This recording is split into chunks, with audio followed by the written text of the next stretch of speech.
현역 의원 116명을 상대로 의정활동과 기여활동, 지역활동, 공약 이행활동 등으로 나눠서 평가 작업을 벌여왔습니다.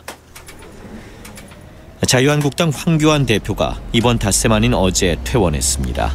한국당 관계자는 황 대표가 어제 퇴원했다며 내일부터 국회에서 최고위원 회의를 여는 등 당무를 챙길 것이라고 전했습니다. 앞서 황 대표는 국회 로텐더홀 농성 2주 만인 지난 24일 새벽 피로 누적으로 신촌 세브란스 병원에 입원했었습니다. 북한이 어제 당 중앙위원회 전원회의를 개최했다고 북한 매체들이 보도했습니다. 북한은 이번 회의에 중요한 정책적 문제들이 의제로 상정됐다고 밝혀 비핵화 협상 연말 시한을 앞두고 결과가 주목됩니다. 김민지 기자입니다. 북한 매체들이 북한 노동당 중앙위원회 전원회의가 어제 열렸다고 보도했습니다. 북한이 중요 정책 결정을 예고하며 당 중앙위 전원회의 소집을 발표한 지 24일 만입니다. 당 중앙위 전원회의는 북한의 핵심 전략과 정책 노선을 논의 결정하는 최상위급 의사결정 기구입니다. 매체들은 김정은 조선노동당 위원장이 전원회의를 지도했다며 현 정세하에서 북한이 당면한 투쟁 방향과 중요한 정책적 문제들이 의제로 상정됐다고 전했습니다. 통신은 특히 이번 회의에서 변화된 대내외적 정세의 요구에 맞게 북한의 전략적 지위와 국력을 강화하기 위한 투쟁 노선이 제시될 것이라고 밝혔습니다. 통신은 김정은 위원장이 국가사업 전반에 대한 보고를 했다면서도 구체적인 내용은 공개하지 않았습니다. 통신은 이어 전원회의는 계속된다고 언급해 오늘 2일차 회의가 이어질 가능성을 시사했습니다. 이번 회의에는 최룡해 국무위원회 제1부위원장을 비롯해 당 중앙위원회 위원과 후보위원 등이 대규모로 참가했습니다.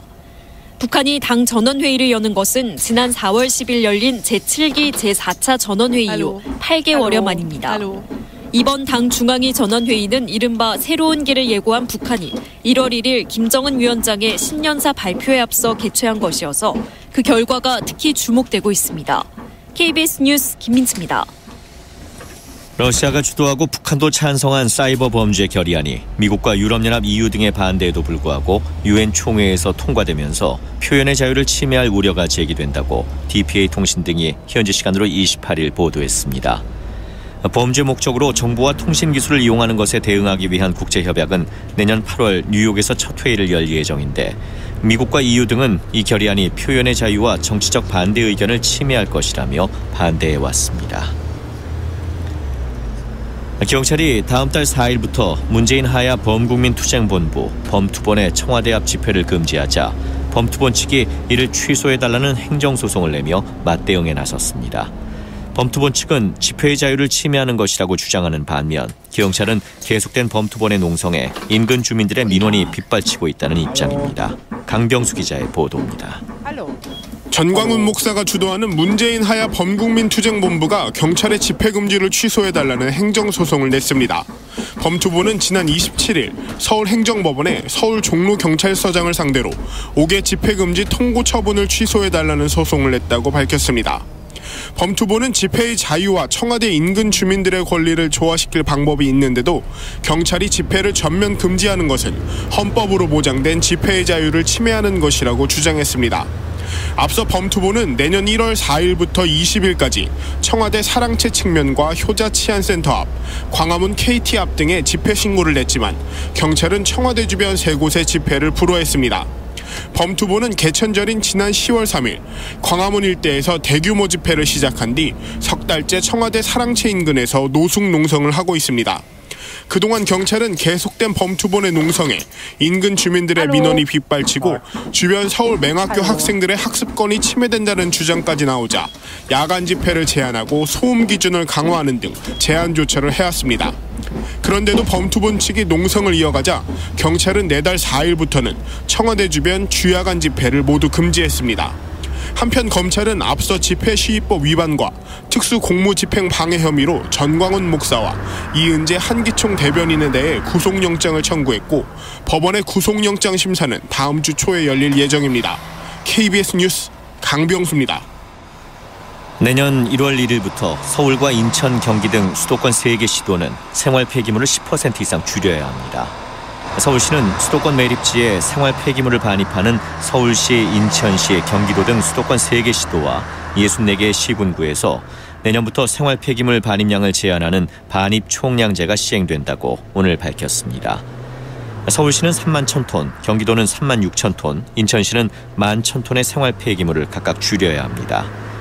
할당된 반입량을 초과하는 지자체는 초과분에 대해서 다음 해인 2021년에 반입 수수료를 배로 내야 하며 이와 별도로 닷새간 반입 정지를 당하게 됩니다. 3.5톤 미만 중소형 경유차의 배출 기준이 유럽연합 수준으로 강화됩니다. 환경부는 이런 내용을 담은 대기환경보전법 시행규칙 개정안을 내일 공포한다고 밝혔습니다. 현행 중소형 경유차의 도로 질소 산화물 배출 허용 기준은 실내 인증 모드 배출 허용 기준 킬로미터당 0.08g에 2.1배입니다. 환경부 산하 국립공원공단이 전국 국립공원 가운데 해맞이 해넘이 명소 10곳을 선정했다고 밝혔습니다. 국립공원공단이 추천하는 해맞이 명소는 지리산 천왕봉 발해봉, 설악산 대청봉, 북한산 배운대, 태백산 함백산 등 5곳입니다. 해넘이 명소는 태안해안 꽃지해변, 한려해상 다라공원 초양도, 변산반도 채석강 적벽강, 다도의 정도리 구계 등등 5곳입니다. 금융당국이 대규모 원금 손실을 부른 해외금리 연계 파생 결합펀드 DLF 사태의 책임을 물어 손태승 우리금융 회장 겸 우리은행장과 함영주 하나금융 부회장에게 중징계를 통보한 것으로 알려졌습니다.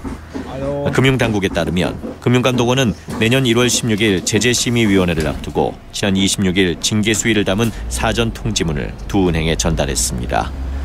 통지문에는 손 회장과 한 부회장에게 중징계로 분류되는 문책 경고가 통보된 것으로 알려졌습니다.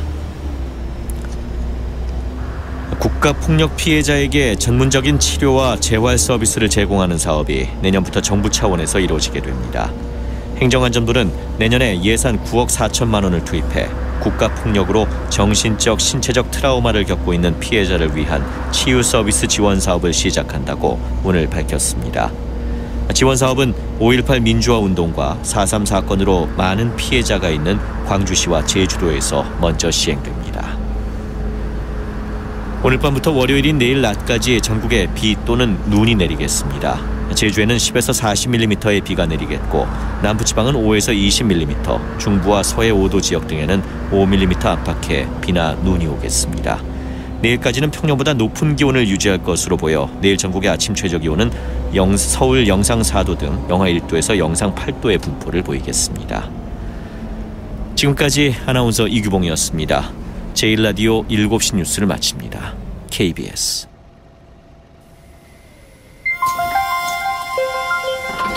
대한민국 중심 채널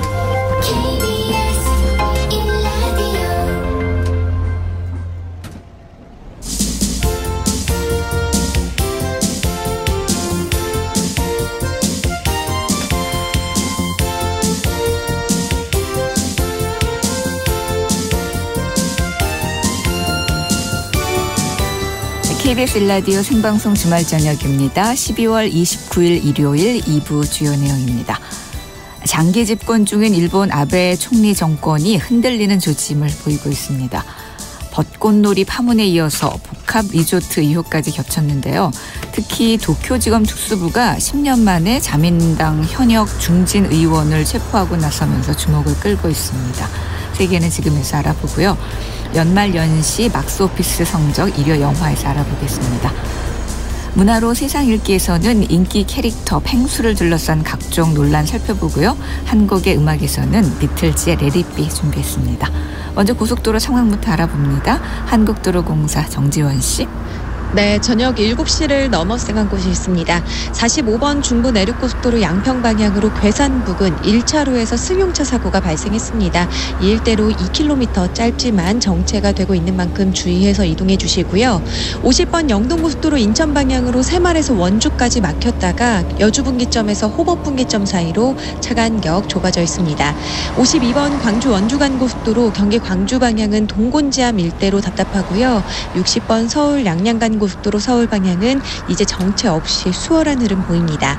1번 경부고속도로 서울 방향은 옥산 분기점에서 청주 휴게소까지 밀렸다가 속도를 회복하지만 다시 안성 분기점을 중심으로 잠시 동안 브레이크 밟습니다.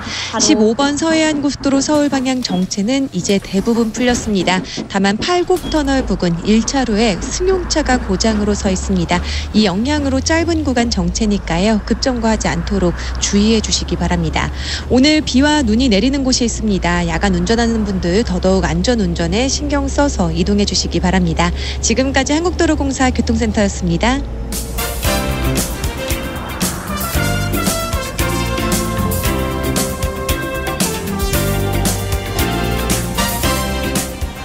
한 주간의 화제와 다양한 생활 정보를 전해드리는 생방송 주말 저녁입니다.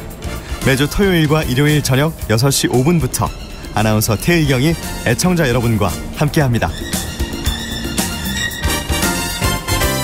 한 주간 화제의 국제 이슈 그 이면 들여다봅니다. 세계는 지금 국제 문제 전문가 서정식 선생 함께합니다. 어서 오세요. 안녕하십니까? 네, 먼저 이제 현재 그 아베 신조 총리를 코너로 몰고 있는 이 벚꽃 파문과 그 복합 리조트 이후 이 어떤 건지부터 정리해 보죠. 네, 벚꽃 파문이라는 것은 네. 일본 정부가 주관하는 벚꽃을 보는 모임이라는 행사입니다. 네. 그러니까 봄에 하겠죠. 그렇죠. 이 정부가 지난 1952년부터 이걸 이제 쭉 해왔는데요. 오래된 행사네요. 그렇습니다. 이 왕실 인사, 국회의원, 각국 외교관, 국가유공자 등등 해서 네. 말하자면 이 벚꽃놀이를 계기로 해서 네. 뭐 어떤 국민 통합이랄까 뭐 이런 어떤 행사군요. 예. 상징적인 그런 행사인데 올해는 18,000여 명이 참석을 했다고 합니다. 그러니까 예. 굉장히 큰 행사죠. 그러네요.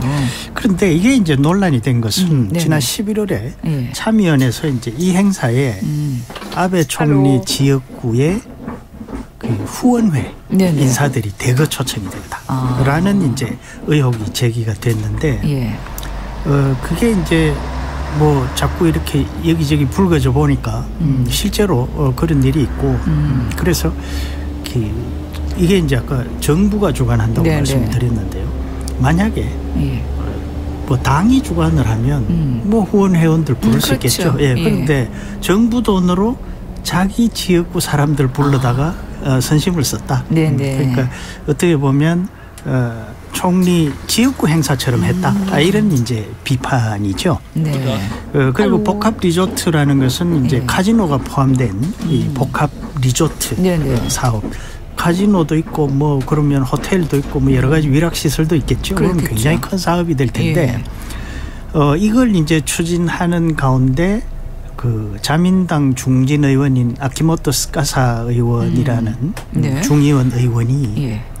일본 기업으로부터 부정한 돈을 받았다는 겁니다. 300만 원을 받았다는. 예. 그래서 이게 이제 지금 도쿄지검이 수사를 하면서 뭐 체포도 하고 이런 상황이 돼서 지금 이제 아베 신조 정권에 잘못하면 뭔가 치명타를 주지 않겠나 이런 의혹이 되고 있는 겁니다. 사실 그동안에도 그 아베 총리는 여러 가지 악재들이 사실 많이 있었잖아요. 근데 그럼에도 불구하고 참 지지율을 잘 유지해 왔었는데 근데 이번에는 좀 어려운 건가 봐요. 지지율 많이 떨어졌죠. 그렇습니다. 예. 1년 4개월 만에 30%대로 떨어졌습니다. 아사히신문 지난 21일, 22일 전화 여론조사를 보면 38%가 나왔거든요. 예.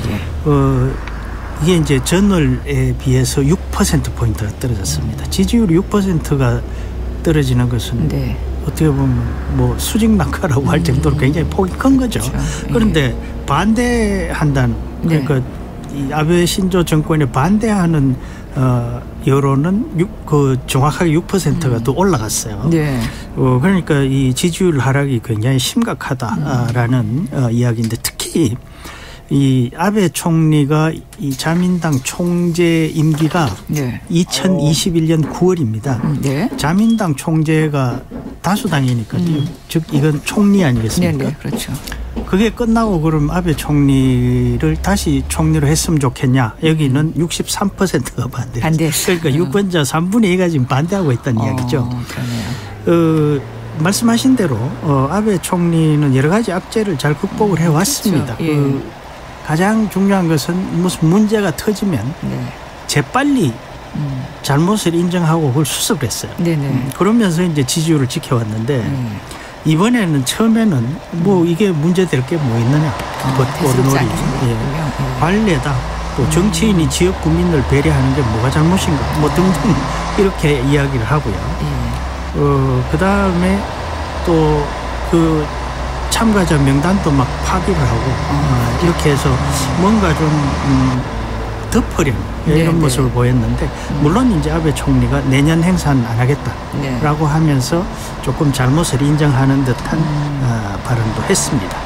그런데 그 벚꽃 행사에 초청된 사람 중에 다단계 사업을 하다가 파산해서 많은 피해자를 낸 그 기업인도 들어있었다. 이 사람이 이제 아베 총리 후원회에 관계가 돼서 이런 것들이 또 불거지면서 여론이 또 더 나빠졌습니다. 또 복합 리조트 같은 경우는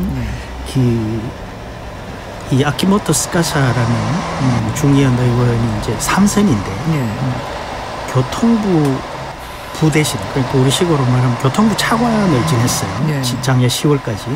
그런데 그때 이제 이 사람이 바로 복합 리조트를 담당을 했던 거죠.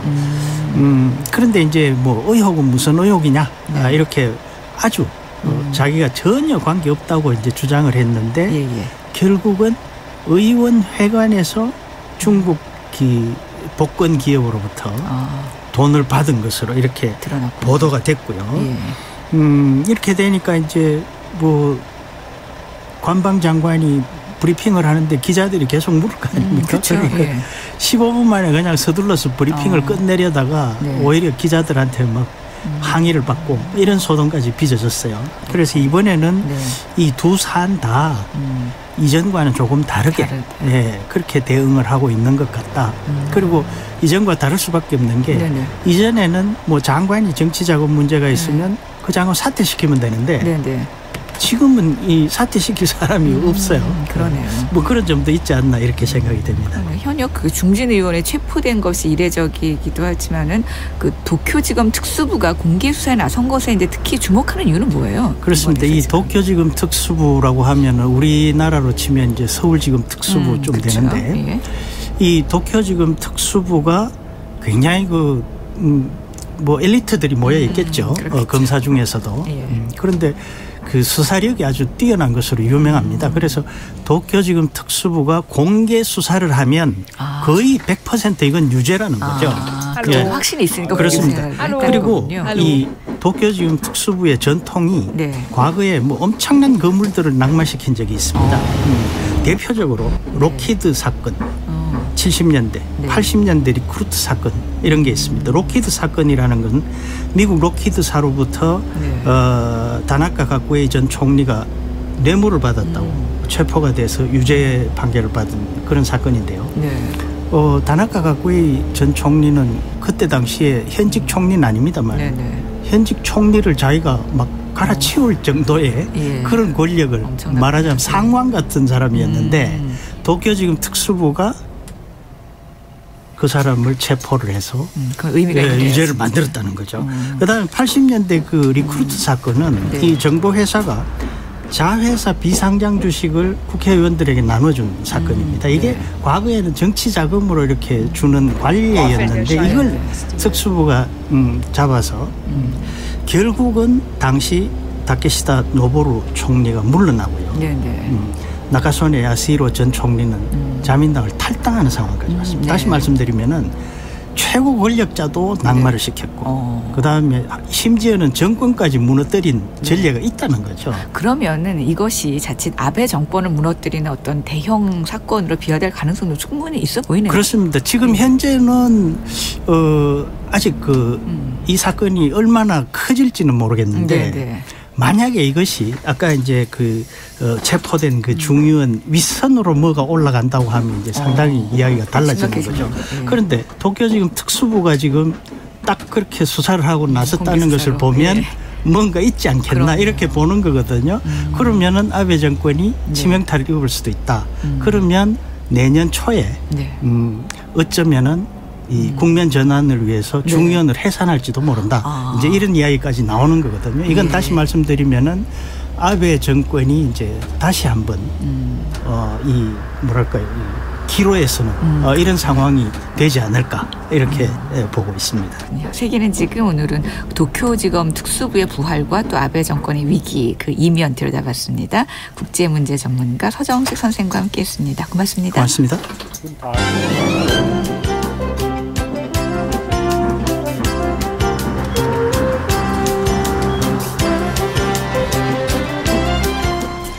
휴일 저녁, 넉넉한 휴식과 즐거움이 함께하는 생방송 주말 저녁입니다. 아나운서 태희경이 애청자 여러분과 만납니다.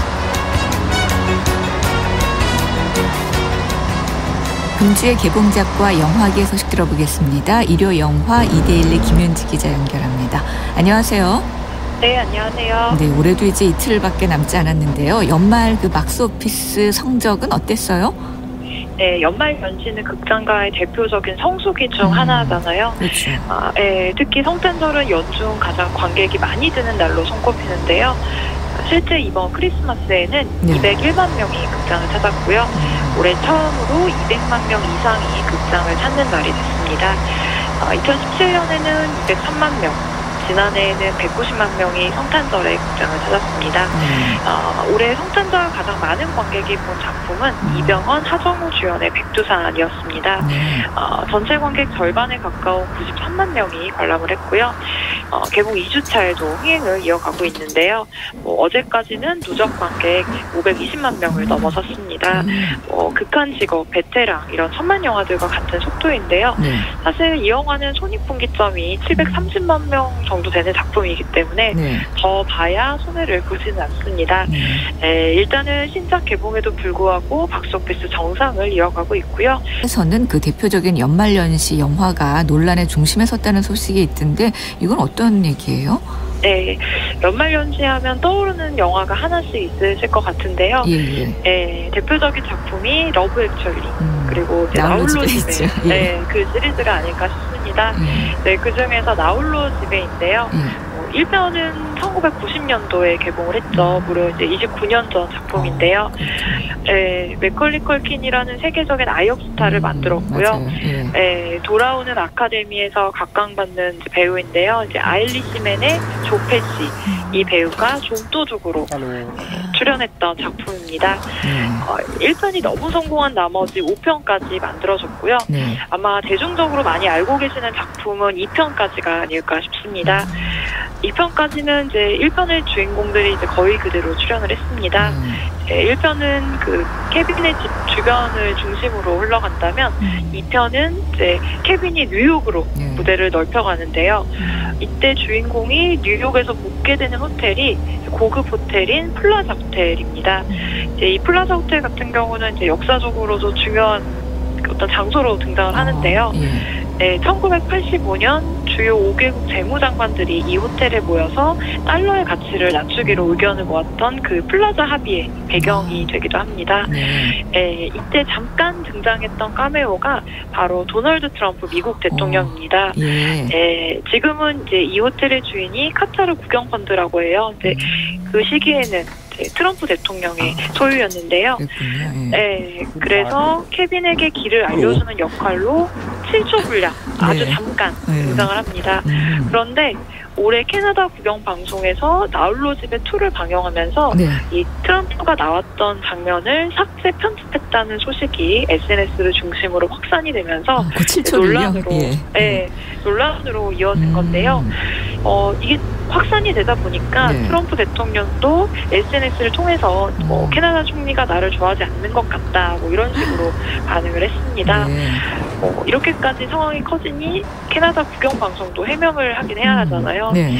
해명에 따르면 광고 시간 확보를 위해서 편집을 했고 그 그 장면만 삭제를 한 것이 아니라 그 장면을 포함해서 8분 정도가 삭제가 됐고 결정적으로 2016년 트럼프 대통령 당선 전인 2014년에 이 작품을 사와서 처음 편집이 됐기 때문에 그리고 또 그동안 그렇게 방영이 됐다면서 세간의 논란과는 무관하다고 해명을 했습니다.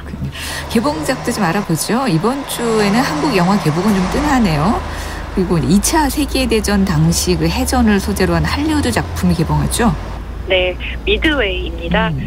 1941년 12월 7일 유명한 공습이 이제 벌어지는데요. 바로 진주만 습격입니다. 일본군은 미국 하와이의 미군 기지인 진주만에 공습을 가합니다. 일본은 다음 타깃으로 미국령인 미드웨이 제도를 노리는데요. 미군은 열세에도 불구하고 일본군을 상대로 승리해서 본토의 공격을 막아냅니다. 네, 이것이 이제 미드웨이 해전이라고 불리는데 영화는 이 이야기를 담고 있습니다. 영화의 제목이기도 한 미드웨이는 태평양의 하와이 제도 북서쪽에 있는 섬이고요. 날짜 변경선에 가까운 곳에 있습니다. 19세기 미국령이 된 섬이고요. 아시아와 아메리카 대륙 중간에 있어서 미드웨이라는 이름이 붙었습니다. 영화는 진주만 공습으로 동료를 잃은 유능한 폭격기 조종사를 중심으로 흘러가면서 진주만 습격, 미드웨이 해전 등을 화면에 담고 있습니다. 이제 미국 관객의 시선이라면 애국심을 고취시키는 장면들이 있기 때문에 좀 우리가 보기엔 좀 애매할 수는 있지만 이제 언더독 국가라고 하는데요. 경쟁에서 열세에 있는 약자를 더 응원하고 지지하는 심리를 의미하는데요. 그런 측면으로 접근할 수 있는 상업 영화입니다. 이 영화를 만든 롤랜드 에머리 감독 자체가 인디펜던스 데이, 투모로우, 2012 등 그 재난 블록버스트에서 강점을 보여줬던 감독이고요. 에디 스크레인, 우디 헤럴슨, 패트릭 윌슨 등이 출연합니다. 그리고 이번 주에는 클래식 음악을 즐길 수 있는 작품들도 개봉하네요. 다큐멘터리 영화 파바로티가 있어요. 네, 전설의 테너라고 하죠. 2007년 세상을 떠난 성악가 루치아노 파바로티 일대기를 담은 작품입니다. 1961년 콩쿠르 우승 이후에 60개국 1000만 관객 앞에서 공연을 했고요. 전 세계 1억 장 이상의 음반을 팔았고 13억 명이 신청한 라이브 공연을 했던 위대한 성악가의 삶을 담고 있습니다. 영화 뷰티풀 마인드로 아카데미 작품상, 감독상을 받았던 론 하워드 감독이 메가폰을 잡았고요. 그동안 공개된 적 없는 파바로티의 영상과 사적인 인터뷰, 또 가족과 친구들이 찍은 홈비디오를 통해서 신이 내린 목소리인 파바로티의 무대 뒤 모습을 보여줍니다. 네, 아무래도 사운드 트랙이 가장 궁금하실 것 같습니다. 네, 파바로티는 생전에 자코모 푸치니 오페라의 탁월한 해석자라는 평가를 받았는데요. 그에 걸맞게 OST의 절반 이상이 푸치니 오페라로 채워집니다. 그렇군요. 그리고 또 만들어진 지 21년 만에 한국에서 처음으로 개봉하는 작품인데, 그러니까 이탈리아 영화인 피아니스트의 전설, 이건 어떤 영화예요? 네, 한국에서는 시네마 천국으로 유명한 주세페 토르나토레 감독과 엔니오 모리콘의 음악 감독이 협업한 작품 중 하나입니다. 아마 이제 적어도 사운드는 믿고 볼 수 있다, 이런 확신이 생길 것 같은데요. 네, 실제로 2000년 골든글로브 음악상을 수상했고요. 이번에 한국에서는 처음 개봉하게 됐습니다. 영화의 주인공은 천재 피아니스트입니다. 배경은 20세기 초반 유럽과 미국을 오가는 배인데요. 이 배에서 태어나서 배에 버려진 아이는 여객선의 피아노 연주자로 자라나게 됩니다. 네, 출생 등록도 돼 있지 않고 신분증도 없고 단 한 번도 땅을 밟아본 적은 없지만 한 번 들은 곡은 단 한 음도 틀리지 않고 그대로 연주가 가능한 천재 음악가가 됩니다. 이 주인공에게는 트럼펫 연주자가 유일한 친구인데요. 이제 그렇게 배에서 살아가던 주인공은 한 여성에게 첫눈에 반하면서 처음으로 배를 떠날 결심을 하게 됩니다. 그래서 내리는군요. 예. 네, 이 주인공의 이름이 1900인데요. 직역을 하게 되면 1600년 뭐 이렇게 될 것 같아요. 네. 이 배에서 발견이 된 시기입니다. 이름부터 좀 어딘가 기구한 운명임을 짐작하게 하고요. 영화 전반에 이런 정서가 좀 짙게 깔려 있습니다. 요즘은 쿠엔틴 타란티노 영화에서 자주 볼 수 있는 영국 배우 팀 로스가 주인공을 맡았고요. 섬세한 음악가를 연주하는 그 팀 로스의 젊은 시절을 볼 수가 있습니다. 소식 잘 들었습니다. 네, 고맙습니다. 일요 영화 이데일리 김윤지 기자와 함께했습니다. 걸스데이가 노래합니다. Something.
KBS 일라디오 생방송 주말 저녁입니다. 2부 함께하고 계신 지금 시각 7시 35분입니다. 이어서 날씨와 교통정보 차례로 알아보죠. 먼저 기상청의 윤지수 씨. 네, 오늘 크게 춥지 않았습니다. 그리고 내일도 기온이 오늘과 비슷하거나 좀 더 높은 기온이 예상됩니다. 하지만 짧게 이어지겠습니다. 오후부터는 찬바람이 불면서 기온은 큰 폭으로 떨어지겠고 올해 마지막 날인 화요일 31일에는 한파특보가 내려지는 곳도 많고 기온이 영하 10도 안팎까지 떨어지면서 세미 한파가 예상된다는 점 염두에 두시고 이에 대한 대비를 하시는 것이 좋겠습니다.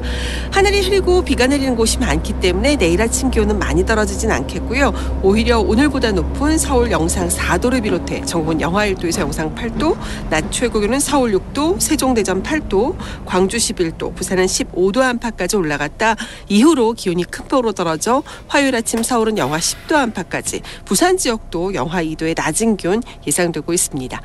지금도 강원 영동 지방을 중심으로 건조특보가 내려져 있긴 하지만 오늘과 내일 전국적으로 비가 내릴 것으로 예상됩니다. 강원 영동 지방도 본격적으로 비가 내리기 전까지는 건조함이 좀 더 이어질 것으로 보이고요.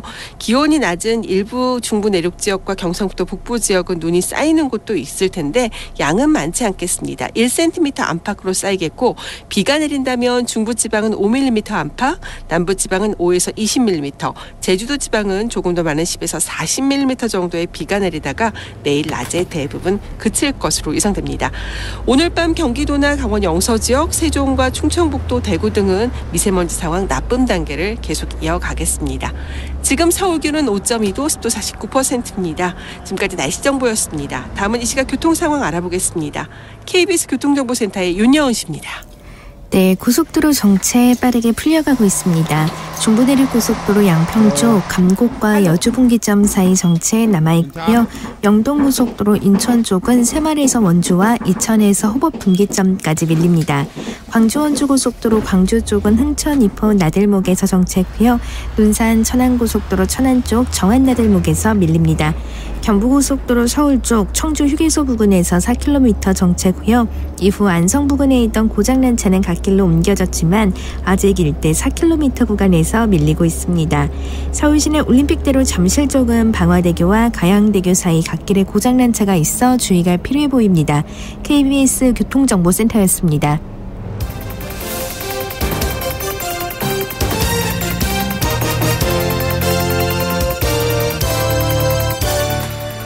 매주 토요일과 일요일 저녁 유익한 정보와 세상 사는 이야기가 있습니다. 생방송 주말 저녁 아나운서 태의경이 전해드립니다. 우리 사회의 다양한 현상을 문화로 읽어보는 시간입니다. 문화로 세상 읽기 김원식 문화평론가와 함께합니다. 어서 오세요. 네, 안녕하십니까. 네, 요즘 펭수 캐릭터가 워낙 인기가 높다 보니까 이 펭수를 모방한 이제 캐릭터까지 이제 등장을 하고 있는데, 근데 정부 부처에서도 이런 저작권법을 안 지키는 경우가 있었던 거예요. 뭐 이해의 뭐 그런 정도도 있을지 않을까라는 생각이 드는데, 워낙 이제 인기가 있다 보니까 정부 부처에서 경쟁을 하죠. 그래서 홍보 모델로 사용을 하려고요. 아마 그래서 일부에서는 좀 흉내를 내는 쪽으로 이제 선회를 한 것 같아요. 근데 좀 너무 똑같다는 거죠. 그래서 인사혁신처 같은 경우에는 채널을 만들었는데 펭수와 이름이 너무 똑같아요. 왜냐하면 펑수거든요. 펑수예요. 네. 그리고 뭐 펭수가 인사를 하잖아요. 팽하 이렇게 하는데 펑하 이렇게 너무 똑같은데요, 진짜. 또 말투와 목소리도 비슷하다라는 지점 많습니다. 물론 약간 좀 영향을 받았다 이런 걸 이제 밝히기도 했지만요. 근데 고양시청 같은 경우에도 캐릭터를 만들었는데 이름이 괭수예요. 괭수예요. 그리고 TV도 괭TV. 원래 이제 자이땡땡 뭐 팽TV 이렇게 돼 있는데 괭TV라고 넣어서 너무 똑같다 이렇게 일하고 있는데, 인사혁신처 같은 경우는 일회용 행사였고 또 한국교육방송공사에서 별 이의 제기가 없었다는 점을 이야기를 하고 있는데, 한편은 좀 너무 비슷해서 공공기관이 오히려 저작권을 지키지 않고 있는 것 아닌가 이렇게 지적이 나오고 있는 거죠. 그럼 이런 정부기관이 저작권법에 따라서 처벌을 받을 수 있는 거예요? 일단 한국저작권보호원에 따르면 이 원저작물에 따라 실질적으로 유사하게 만들어졌다면 이 저작권 침해라고 볼 수 있다라고 이렇게 언론에 이제 이야기한 바가 있습니다. 일단 펭수는 공표된 저작물입니다. 공표됐다는 거는 뭐 무대 공연을 했다든지 공중송신이라 그래서 방송이나 인터넷을 통해서 공개가 된 저작물이고, 이것을 무단으로 사용을 하게 되면 5년 이하의 징역, 또 5천만 원 이하의 벌금에 처해질 수 있고 민사상 손해배상 청구도 가능하거든요. 그런데 다만 예외 경우가 있는데, 공정이용의 범주일 경우에는 허용이 될 수 있는데, 예를 들면 공정이용 범주 중에 하나가 뭐냐면 패러디, 예를 들면 풍자나 비평 같은 경우에는 사회 전체적으로 이로움이 있을 경우에 약간 예외를 두는 경우가 있고요. 또 비슷하다 하더라도 펭귄이기 때문에 펭귄의 보통의 모습이 있잖아요. 그렇죠. 그걸 했다 그러면 위반은 아닌데 과연 여기에서 따져봐야 될 것이 얼마나 이제 펭수와 비슷한 그런 차별적인 점을 비슷하게 했느냐의 문제인데, 예외적인 규정이 좀 넓어서 처벌받지 않을 가능성이 높다라는 지적도 많은데, 어쨌든 소위 말해서 좀 밥숟가락 얹기 하는 것 아닌가. 그런 느낌 분명히 있죠. 그래서 이게 과연 공공기관의 바람직한 태도인가, 뭐 이렇게 지적이 나오고 있는 거죠. 게다가 또 이렇게 이제 공공기관의 이제 캐릭터 모방을 이렇게 방치하게 되면 공공기관에서 이제 앞으로 저작물의 무분별한 사용을 양산할 수 있다, 이런 우려들도 계속 나오는 것 같아요. 그렇습니다. 일단 한국교육방송공사는 또 공공기관이다 보니까 이거를 굳이 저작물을 문제 삼는 게 좀 그래서 아마 문제 제기하지 않는 건 아닌가 생각이 들고요. 또 기관을 처벌하는 것이 좀 현실적으로는 어려운 측면이 있죠. 그런데 만약에 행위 이제 그런 것 자체에 대해서 처벌하게 되면 기관이 처벌받는 게 아니고 그 실무 담당 담당자가 처벌을 그렇게 하게 되죠. 되는 거예요? 그렇게 되면 어떤 기관 전체의 의사결정인데 그러게요. 일선 실무 담당자가 받게 되면 이게 모순이잖아요. 그럼요. 그럼 안 되죠. 이런 점들이 좀 애매하다는 것이고요. 어쨌든 간에 이 저작권 침해 단속과 예방, 교육, 상담을 해야 될 주체인 공공기관이 이렇게 무분별하게 따라하는 것이 좀 타당하겠는가 이런 지적이 나오고 있고 또 캐릭터라는 건 원래 이제 패러디 할 때 약간의 어떤 사회 풍자적인 사회적 메시지가 있어야 되거든요. 근데 앞서서 봤던 사례들은 과연 어떤 사회적 메시지가 있는지 그렇죠. 그러니까 따라하기에 어떤 급급했다라는 지적이 나올 수밖에 없어 보입니다. 그리고 또 정치권에서도 이런 인기 캐릭터를 이용하는 경우 찾아볼 수 있죠. 이번에도 이제 그냥 지나칠 수는 없었던 것 같은데 이 캐릭터 펭수와 또 이걸 본딴 일명 짝퉁 펭수가 정치권에 나왔다는 거죠. 네, 그래서 더불어민주당 한 의원이 공식 페이스북에다가 수험생 여러분 국회에서 밥 한 끼요라는 홍보물 이미지를 올렸는데 이게 이제 그냥 올린 게 아니고 합성을 했어요. 근데 합성을 한 거군요. 동의 없이 했어요. 그래서 이게 합성을 할 경우에 또 문제가 있습니다. 뭐냐면 이게 동일성 유지권이라고 저작권법 13조에 있는데 이게 만약에 허락을 받았다 하더라도 펭수의 이미지를 변형하면 안 돼요. 그렇죠. 그리고 변형한다 하더라도 2차 저작권이라고 해서 따로 허가를 받아야 되는데 이 전체가 없었다는 것이고요. 홍준표 전 자유한국당 대표도 홍카콜라라고 해서 이 채널을 만든 적이 있거든요. 그렇죠. 이것도 사실은 무단 도용입니다. 근데 다만 기업 측에서 경쟁사가 사용한 것도 아니고 일종의 패러디이기 때문에 문제 삼지 않겠다 했는데 무단 도용은 맞다고 그랬습니다. 그리고 류호의 전 자유한국당 의원도 사실 토크 콘서트에 일종의 SNS 그 캐릭터 인형을 가지고 나왔거든요. 이것도 허가를 받지 않을 경우에는 위반이 되는 거죠. 그래서 앞으로 총선이 다가오는데 이게 아마 펭수를 비롯해서 캐릭터들을 좀 무단으로 사용하는 것은 바람직한 정치를 하시는 후보자들 입장에서 봤을 땐 좀 삼가해야 되지 않을까 싶습니다. 신경 써야 될 것 같은데. 그리고 출판 관련 단체에서 이 펭수가 너무 수익 사업에 매진한다는 그런 비판을 했어요. 어떤 내용이세요? 그렇습니다. 이제 대한출판문화협회에서 공식적으로 이제 성명을 발표했는데요. 이 교육방송 제작보다는 다른 사업에 너무 치중한다. 그래서 교육방송의 길을 가고 있는가를 성찰할 때다 이렇게 얘기를 해서 이 출판 광고 캐릭터 사업 등 부적 사업에 너무 치중하고 있는 것 아닌가 이렇게 이제 지적을 했습니다. 그래서 이 역할과 정체성에 대해서 이제 고민을 하게 만드는 어떤 지적이었는데요.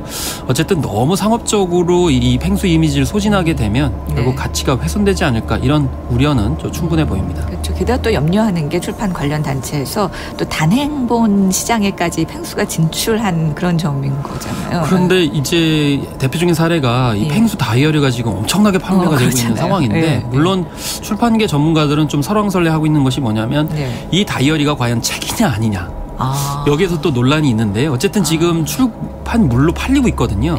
그래서 지금 최근에 단행본 편집자도 채용에 나섰다는 점을 이 출판협회가 비판을 하면서 그동안 이제 수능 교재 시장에 만족하지 않고 단행본 시장까지 좀 진출하는 것 아니냐 이렇게 얘기를 하고 있어요. 그러니까 사실 출판 단체들의 마음은 이게 여타 출판사를 통해서 관련 출판을 하면 되는데 꼭 자사가 그걸 운영해야 되느냐. 그래서 약간 같이 살자 이런 관점을 얘기하고 있는데 법적으로는 사실 문제될 것은 현행 없습니다. 그런데 좀 도덕적 윤리적인 어떤 그런 측면들을 지적하고 있는 듯 싶습니다. 그리고 또 최근에 그 인기몰이 중인 캐릭터 이 펭수의 상표권을 아무 관계없는 타인이 먼저 그 출원한 사실이 알려져서 논란이 일기도 했는데 이건 어떻게 되는 그렇습니다. 건가요? 그래서 A 씨가 이제 먼저 상표권과 이런 것들을 등록을 하는 바람에 이게 사실 먼저 이제 EBS에서 이제 등록을 해야 되는데 그렇지 못했다는 거예요. 그래서 아무것도 하진 않은 것은 아니지만 9월 17일 11월에 이렇게 했는데 이미 A 씨가 자이언트 팽 혹은 팽수라는 이름으로 굉장히 다양한 분야에서 상표 출연을 한 그런 상황이고요. 이 한 사람뿐만이 아니고 B 씨 같은 경우에도 펭수 명칭으로 상표를 출원해서 심사를 기다리고 있는 그런 상황이라서 문제는 이 EBS보다 훨씬 다른 A 씨, B 씨가 상표 출원과 이미지 출원을 했기 때문에 전혀 상관없는 사람이 이렇게 상표 출원하게 되면서 논란이 이뤄지게 된 거죠. 그러면은 이 타인이 상관없는 사람이 신청한 이 상표권이 그럼 받아들여지는 거예요? 네, 이걸 이제 따져봐야 되는데 중요한 것은 이제 따져봐야 할 게 두 가지입니다. 하나는 이게 이제 유명하냐, 그러니까 이제 사람들이 알고 있느냐의 문제이거든요. 그래서 먼저 출원한 사람이 출원한 쪽에서는 유명하지 않음을 증명해야 됩니다. 그러니까 예. 네. 그래서 이 저명한 캐릭터가 아니라는 점을 증명해야 되는데 사실 이미 140만 구독자가 있는 상황이기 때문에 결과적으로는 받아들일 가능성은 없다 이렇게 볼 수가 있겠고요.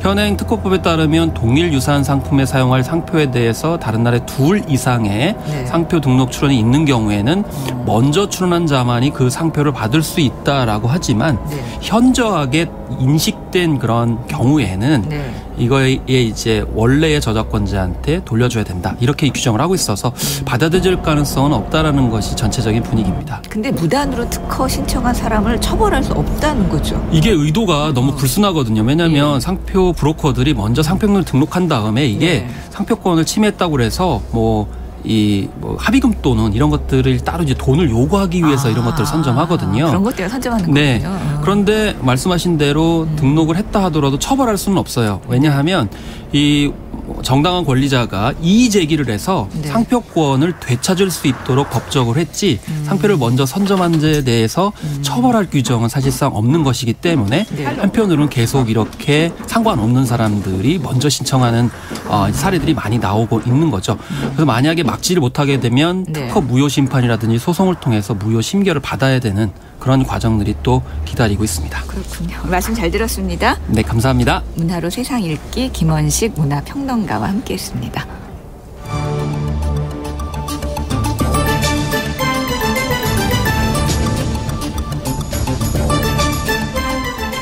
한국인의 중심 채널 KBS 1라디오 생방송 주말 저녁입니다.